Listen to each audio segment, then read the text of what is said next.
This is a pencil. A pencil is used for writing and drawing. It helps us create words and pictures. This is an eraser. An eraser is used to remove mistakes.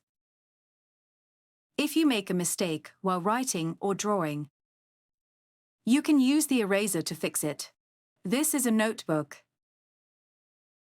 A notebook is used for writing notes and drawing pictures.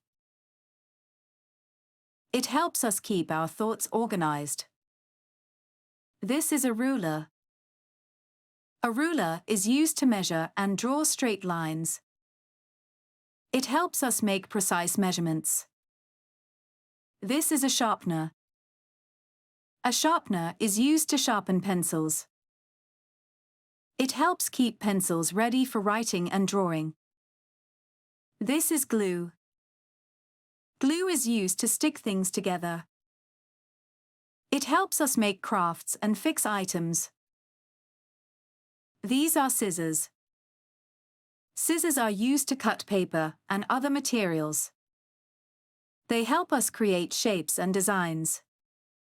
These are crayons. Crayons are used for coloring pictures.